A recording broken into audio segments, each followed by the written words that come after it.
In recent years, Israel has evolved from a supplicant benefiting from U.S. generosity to a strategic partner benefiting vital U.S. national security interest.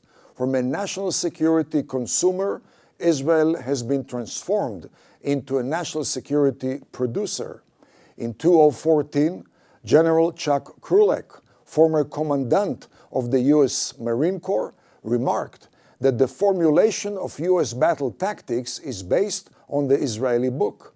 In March 2007, General John Craddock, the Supreme Commander of NATO, told the House Armed Services Committee, "In the Middle East, Israel is the only closest ally of the U.S., consistently supporting our interests through security cooperation."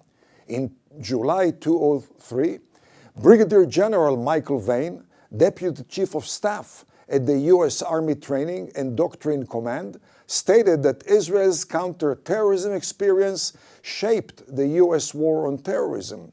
The raging anti-U.S. Arab street, the soaring threat of Islamic rogue regimes and terrorism, the collapse of Europe's power projection, Turkey's anti-U.S. policy, and the growing tension between the U.S. and Russia, while the U.S. defense budget undergoes drastic cuts, have enhanced the critical role of Israel, the little Satan, as the strategic outpost of the U.S., the big Satan, in the Middle East.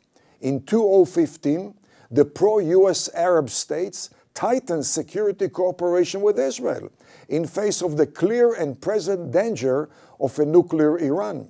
In March 2015, the editor-in-chief of the House of Saud-owned newspaper Al Arabiya stated, "President Obama listened to Netanyahu on Iran." In 2015, U.S. soldiers on their way to Afghanistan and Iraq are trained by Israeli counterterrorism and urban warfare experts.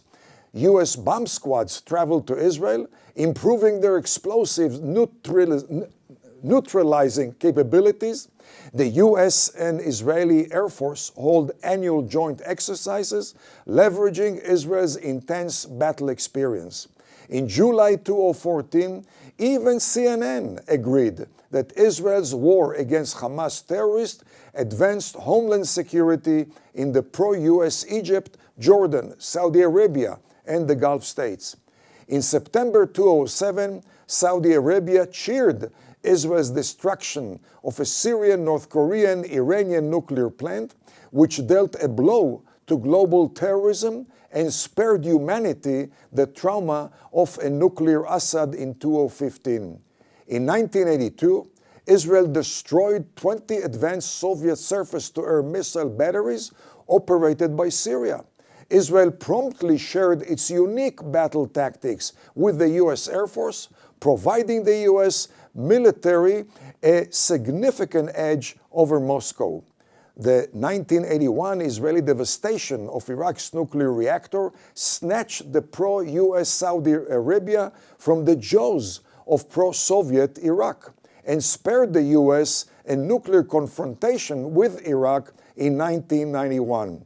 On July 1976, Israel's Entebbe hostage rescue operation was a turning point in the battle against Islamic terrorism, dealing a blow to America's enemies and adversaries after the 1973 war against pro-Soviet Egypt and Syria. Israel shared with the U.S. its battle experience and transferred to the U.S. captured Soviet military systems, which tilted the global balance of power in favor of the U.S., upgraded the research and development, exports, and employment of the U.S. defense industries.